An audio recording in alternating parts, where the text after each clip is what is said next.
Thank you very much. As she noted, my name is Brook Schaaf. I am the CEO and co-founder of Schaaf-PartnerCentric. We're an agency. I'll say a little bit more about that shortly. A couple logistical notes before I get to the topic of the presentation today. We have a lightly attended audience, which is typical for a lot of these sessions, or at least ones that are on dry subject matters. So I would like everyone to feel very comfortable if you would like to come or go during the session. The topic may not be of interest, and hopefully it will be. Also, we will probably not be going the full hour. We have about 30 slides to go through, and I think that will be a little bit faster than the full 60 minutes. At the end, I'd be happy to take any questions that you might have. So on that note, to begin, the topic today is called Why Commission Segmentation Matters to You. Commission segmentation basically means paying different commissions to different affiliates. And I would submit that there are two answers to this, two reasons you should really care. One is you might be leaving money on the table. You want to have a financially optimized program. And the other sort of deeper reason is kind of an emotional reason, that if the program is not optimized for a commission, there will be emotional and business distractions that need to be dealt with. The program manager or a director or a VP of marketing might express dissatisfaction with the program that will sort of prevent it from growing and flourishing as it otherwise might.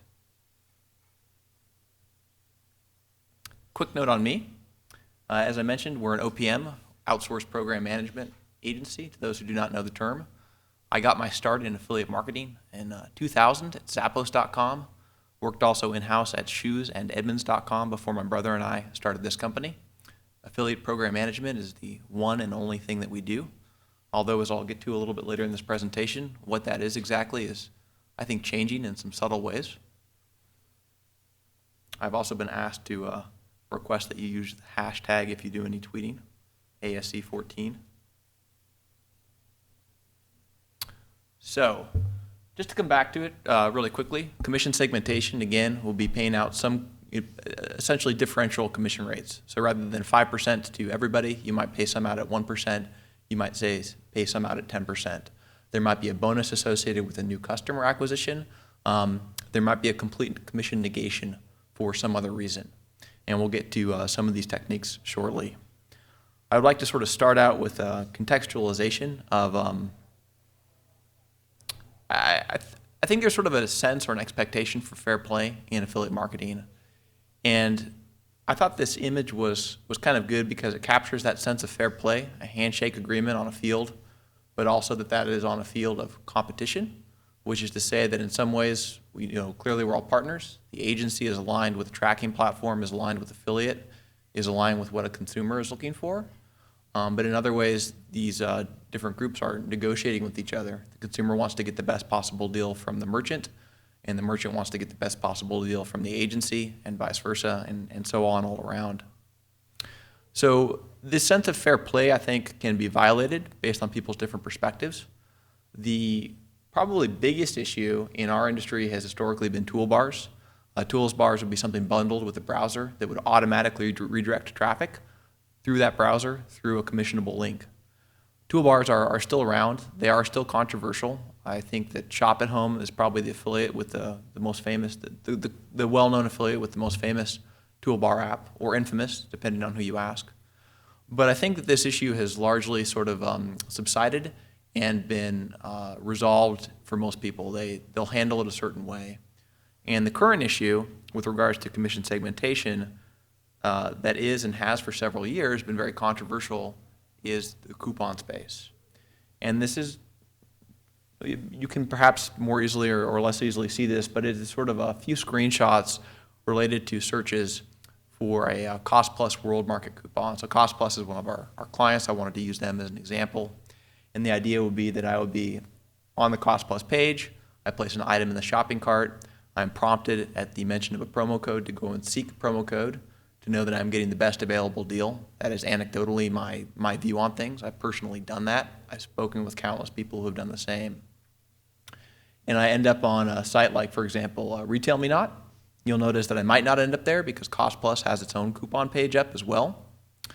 And the sense that a lot of people have, and is probably familiar to everyone in this room, is that the coupon site is having its cookie dropped without contributing any value to the sale. Now, this is a controversial concept. There's a lot of data around it. I'm going to talk about some of those data points. But the point that I think is, again, there's a couple points I think are really important to take away. One is it's a very emotional issue. And this behavior, this pattern, often gets referred to as cannibalistic. One of my clients who's had an affiliate program for a long time calls this vulturing. And I think that's a very interesting term to use because it sort of implies an active participation on the part of the coupon sites where they might otherwise actually be considered to be passive participants. They are waiting for traffic to come to them through the search engines.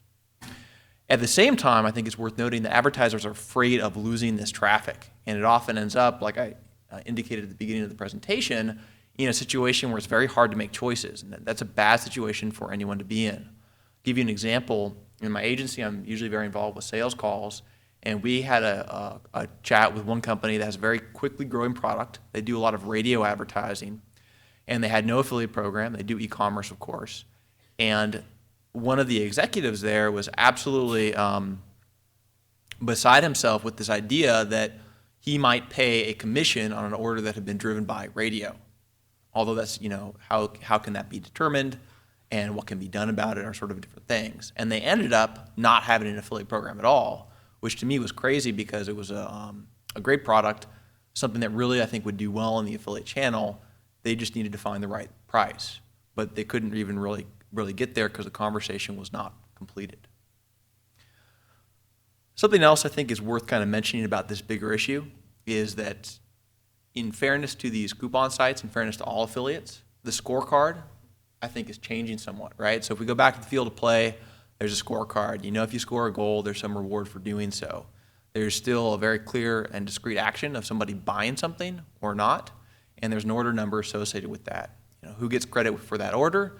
Well, that's gotten kind of complicated, and we should take a slightly closer look about that change. So this is a deliberately almost naked arrow. I think everyone here is probably familiar or has seen before the path to purchase. The idea is that the end of the arrow indicates a conversion event. Somebody buys something. Maybe they submit a lead. This is mostly the retail space we're talking about here. And each of those colored dots might indicate a paid or an unpaid touch point. Someone comes through organic traffic. Someone comes through a paid search link, a price comparison engine, a retargeting advertisement, of course, an affiliate that might represent multiple affiliates. It could be anything. The idea is that if there's multiple touch points within whatever time period we look back to, it's not clear who should be credited with what toward closing the sale. You'll see first click attribution, you'll see last click attribution, you'll see multiple attribution, you'll see algorithmic vendors in the space that say that they can tell whether it was the television advertisement in this in this geographical area at this time that drove traffic to the website. Sort of a lot of claims. I think at the end of the day, there's multiple ways to interpret the data, and it's really hard to know what happened because we can't ultimately measure intentionality. So, a very basic example of that is if I go down to Starbucks and I buy a cup of coffee, why did I go to Starbucks? Was it the location that they had? Was it because they were I have a special affinity for Starbucks? Is it because they're sort of lodged into my mind somehow and I feel particularly good about buying from them? There's just fascinating psychological research about what they call the warm glow of familiarity when we are exposed time again and again to a person or to a brand name or to something like that. And I would argue quite strongly that there is a basis of value to any advertising impression that our brand would get. But here in affiliate, we work in more or less a direct marketing place, and we work with partners that we commission based on actions. So how do we commission these guys? Well, I think a very good example of this path to purchase is pulled from the ShareSale website. We are, by the way, graced with the founder and president of ShareSale, Brian, in our audience, and host of our party last night. Maybe not one little clap. Alrighty. So Brian came out a couple years ago with a very innovative tool, and it's a very a complex and flexible tool to do what's called leapfrogging. And so what you see here are, again, the colored dots indicate different paid touch points before the blue dot, which indicates a conversion event. Somebody buys something. And in this tool, you could say, well, let's say this green dot is a coupon affiliate, and let's say that the visit to the coupon affiliate was less than 2 minutes from the actual purchase.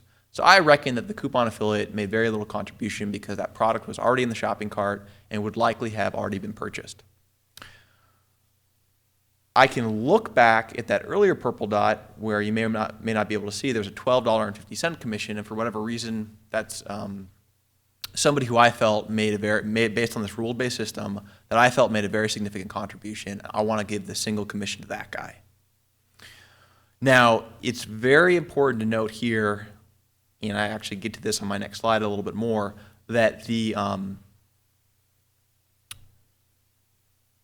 earlier sort of proverbial first-click affiliate getting a higher commission, say a proverbial content site or a blog site that introduces something with a review, but later has their cookie overwritten by another affiliate or another paid channel, very rarely actually gets commission. And what I mean by that is advertisers, in my experience, and actually Brian and I were just talking about this, will very rarely set up a program that gives a significant early touch bonus to a partner. Now, is that because of a budgeting reason, because they feel like they're going to get that traffic from the early touch partner anyway? I can't quite say. It might be unique in each case. I can say that in the big picture, we very rarely see that credit made, which I think is very unfortunate because there's not full value balanced out in the channel.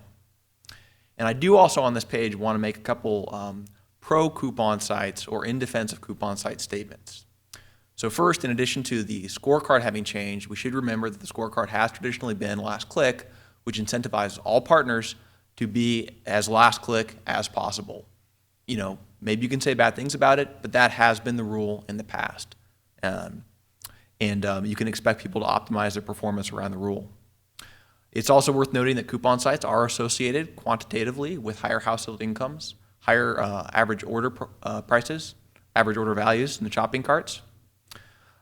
It's also worth noting that if affiliate is say 10% of your overall sales, and coupon sites are half of those sales, which would be a very typical ratio that we see with our clients, and 100% of this behavior is this cannibalistic behavior we identified earlier, then that would be 5% of your customers. I think it's just that worth keeping that in perspective in the big picture. Not to say it's not an issue that's important, especially for large programs, but it is a certain segment of customers that tend to be deal shoppers. And when they do shop, by the way, they don't always purchase. No coupon site, at least no large coupon site that I typically see, converts at 100%. It might be in the low double digits, which is very high if an average conversion would be, say, 2 to 4% for a very healthy site. But it's not going to be 100%. It's not going to be 50%. There's still a very finicky nature of the shoppers who may or may not buy something. And to close with just one more anecdote, I was talking with a friend of mine in Austin. This guy is very well-to-do. He is a decamillionaire, which is to say that he sold a business for tens of millions of dollars. He does not have to work for the rest of his life. We were having drinks, and there was a local affiliate who was sharing what he does. This affiliate happens to be sort of in the paid search, and they do coupon activity as well. Share with my friend how it works, how this coupon thing works, and he says, oh yeah, I just bought some golf clubs. Golf clubs cost, I don't know what, $500, $700, and he did that exact thing. This guy has quite literally a fortune, can very easily afford the money, spent very easily over $500 buying everybody drinks that night, including bottle service, and was very conscientious to go to a coupon site. So that's a learned behavior of people who are better with or have some sensitivity to money. We should all keep in mind. We're very poised to respond to price incentives. So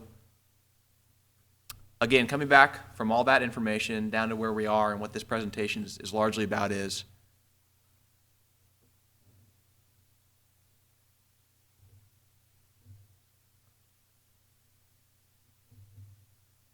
here we go. Ratcheting down on coupon commissions. That's where we see the most activity, and I think it's where we're going to see a lot of activity, and this is where I have some very specific case studies. So in theory, part of the segmenting would be awarding larger commissions to certain publishers. I think that is much less common than giving smaller commissions to certain publishers, primarily coupon sites.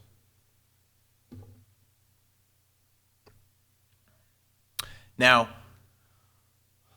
this slide's going to be a little bit dry, but I think it's worth going through some of the major ways that the commissions can be segmented. Again, this is primarily about reduction. It could also be about an increase as well. Traditionally, you have tiered by volume. You hit a $5,000 sales mark, a $10,000 sales mark, whatever is relevant to your company.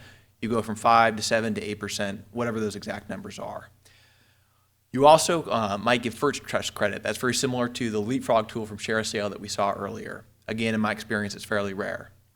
You might do a time-based commission change. This would typically be a reduction. That goes back to, say, 2 minutes. We looked at, for a very large client of ours recently, how many of their orders were within sort of 2 minutes, expecting to see that be like half of a very large coupon site sales. And very interestingly, it was much less. It was like 15%. So looking at those specific numbers might be a very good basis for very consistent change. And again, when we make change, my personal recommendation is make it fair and consistent, reasonable, ideally based on technology like the leapfrog tool, and make it clearly communicated. Now, the solutions are actually rarely neat and tidy because, again, emotion kind of enters the picture. People have certain perspectives about certain partners. I think that is doing a disservice to the program, doing a disservice to the larger company that's paying for the affiliate program. We launched with a client recently. These guys sell software, and the guy actually made a point to me. He's like, I don't want to work with anybody who's living out of his mom's basement running a website. And this is a sensitive issue, but I'm thinking to myself, why do you care who runs the website as long as it has quality traffic? The guy living out of his mom's basement might have the best traffic in the world for you, and the guy who's very clean cut, you like to meet with at a show, could be the shadiest guy in the world who delivers the lowest quality traffic. So, we're in a very nice space in that we have very quantitative things to go off of. Let's go off of those. New versus returning customers. This has been a long-time favorite of ours. Give a big bonus for a new customer. The affiliates might have limited control over this.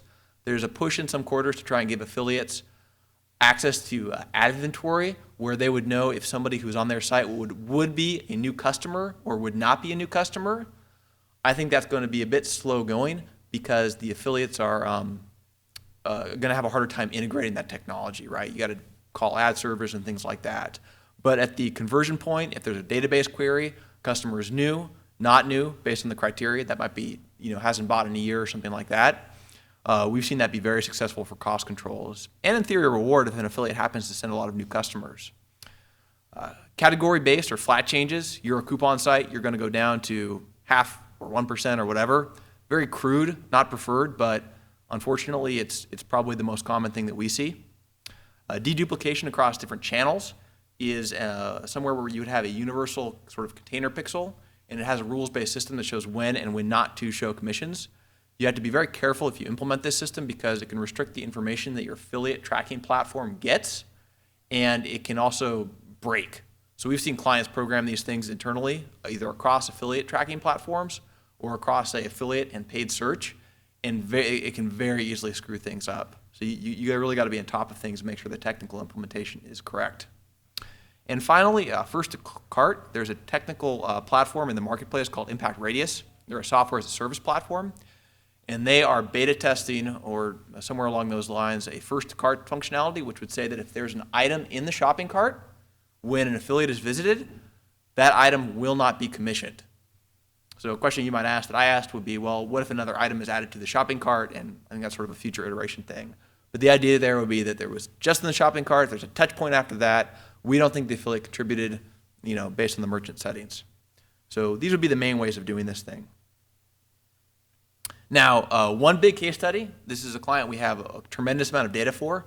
Over a 12-month time span that included IP fingerprinting, we saw 121,000 total conversions. Of these, only 51% were one channel. Now, it's worth noting that for this client, that includes email. They track internally, they email their client base. That would count as a touch point. And of these, affiliates had first click 17,000 times, about 15% of the time. Where affiliate had the first click, 2/3 of the time, they also had the last click. Now, there may have been one or more affiliates in there. You'll see a lot of data out there. Affiliate Window recently published something where they saw in their transaction click path, at least in some verticals, 90 to 95% of the orders had only one affiliate touch point. That's consistent with other data that I've seen as well. when you throw all the other channels into the mix, you can expect the numbers are going to go down a bit. So here it's worth noting that a third of the time on the affiliate orders, where the affiliate was at the first touch point, affiliates did not get credit for the sale. And the issue that you'll always hear brought up with affiliate, and I don't think it can be said too many times, is affiliate is the only channel where you can reconcile your costs. You can't go back to Google and ask for a partial refund because your attribution indicated that those clicks were a little bit less valuable than you first thought. You can't do that on display, et cetera, et cetera. And so it's another reason, I think, to really be conscientious of affiliate and trying to be fair to it as a channel. So here's a pie chart of the data that we just saw. You can see it going up to 5+ participants. A lot of touch points, need to have a system to resolve how you're going to deal with this. And then let me just sort of try and fly through a few of these case studies here. The takeaway from all these is pretty much going to be that if you're looking at the coupon, and sometimes the loyalty space, loyalty is more complicated because in our experience, loyalty shoppers will be very sensitive to the cash back that they get. And loyalty is also in a more privileged position typically vis-a-vis coupon. Well, if you look, for example, some large networks, the eBay Partner Network, for example, did some testing. They got rid of loyalty. They thought there wasn't value. They brought it back. They got rid of it again. Now they're back with it. So you'll see things swing different ways. So with these guys, we did a huge cut to commissions, and we had a very modest drop to sales.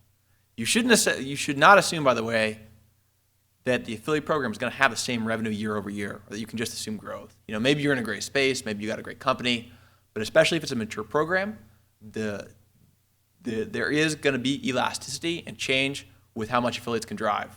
Probably the best example is if they're buying their own media, but other times, like, they might very actively start to push a competitor over you if they can. So here you see, of course, the significant drop on the right-hand side, the commissions paid out, and there at the bottom you can see the typical range of those commissions, because different partners will often negotiate different things. And you'll still see on the bottom the range gets pushed significantly to the left as far as 3% on the low side, but there's still, I think it was like one partner in this case that hung in very high toward the 14%. And you know, that's a business negotiation. So this is, I think, this next example is a little bit cruder. We had, I think we came into the situation where the coupon guys were getting 5% commission versus 20% for everybody else. But a challenge you have in this space is, what exactly is a coupon affiliate anyway? If you got a mommy blogger that's just posting deals all day, is that a coupon affiliate? If you're working with Slick Deals or Brad's Deals, is that a coupon affiliate? They're generally considered to have a very incremental business because people very actively go to those sites to see daily deals. Brad's Deals and Slick Deals are very daily deal-focused sites, and they can drive huge volume. So in this case, it was actually a sort of, in some senses, a less sophisticated solution. But if you'll note, this midline solution moved the COS is cost as a percentage of sales, and it moves from 22% to just under 11%. So a significant move.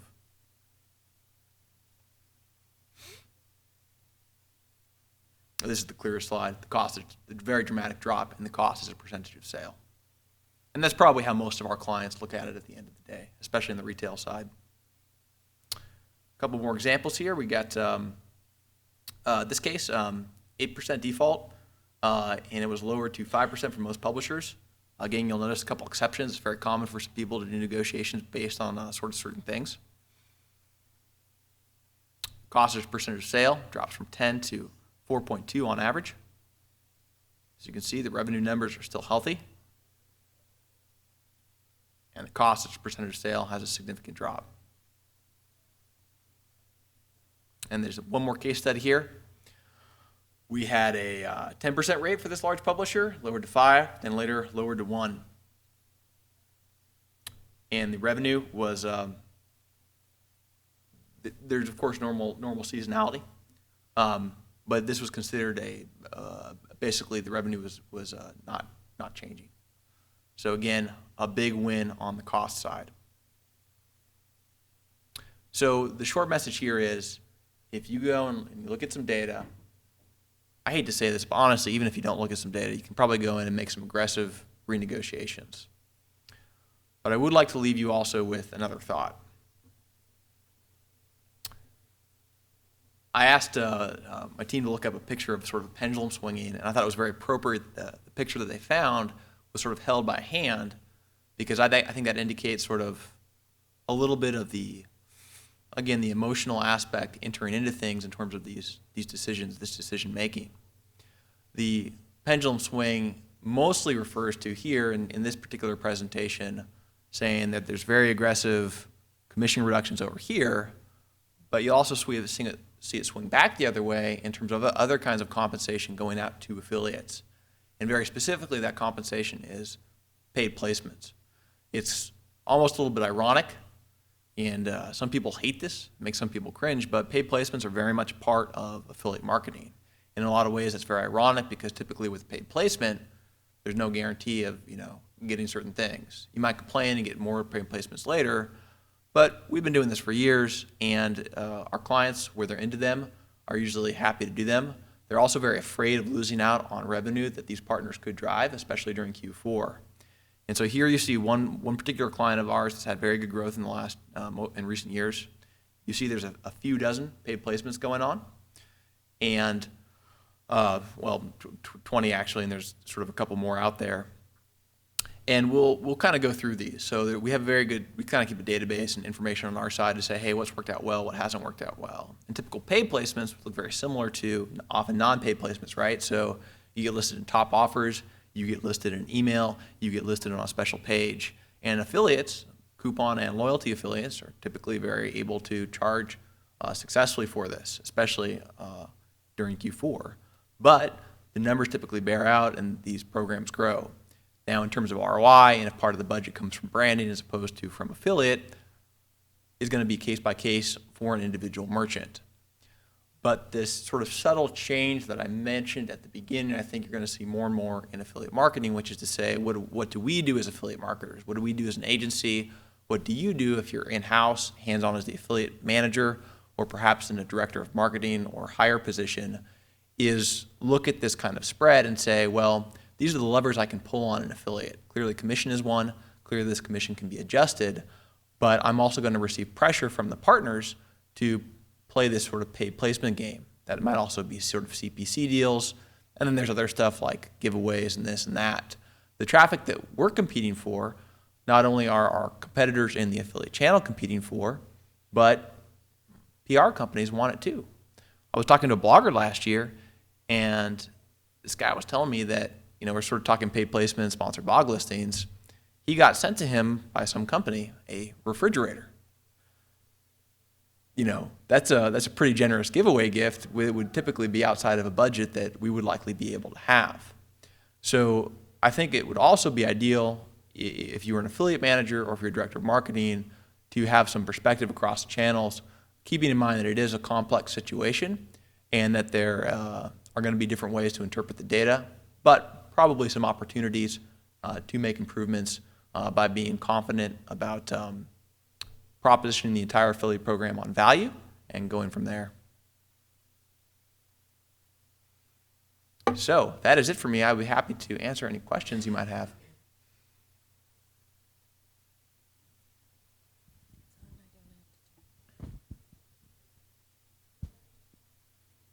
Somebody's got to ask at least one question, guys.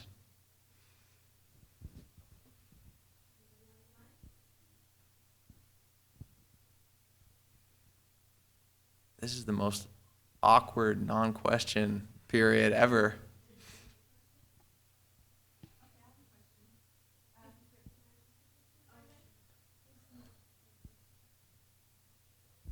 So you mentioned lowering the commissions possibly, and we haven't done anything like that yet. Our program is still fairly new, and I would consider doing something like that. But does that cause a huge rift in your program, and do you lose a lot of affiliates when you do that? That's a great question. So if an adjustment would create a rift, a few comments on that.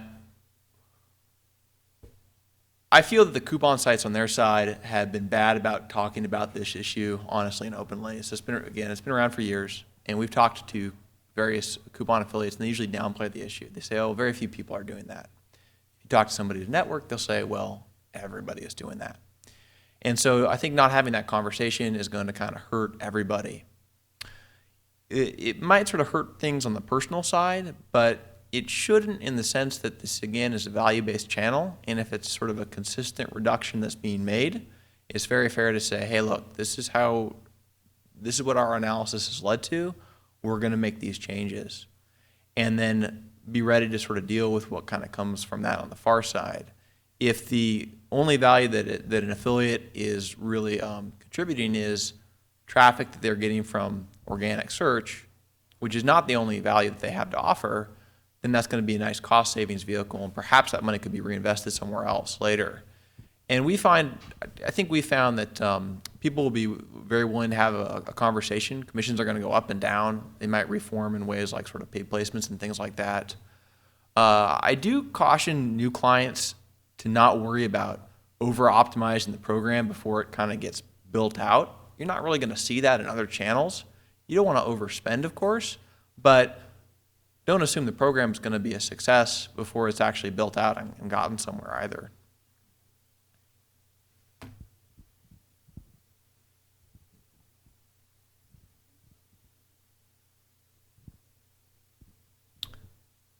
Well, I appreciate the one question. So happy to chat afterwards if anybody would like. Otherwise, appreciate your attention, and I wish you guys all a very good affiliate summit.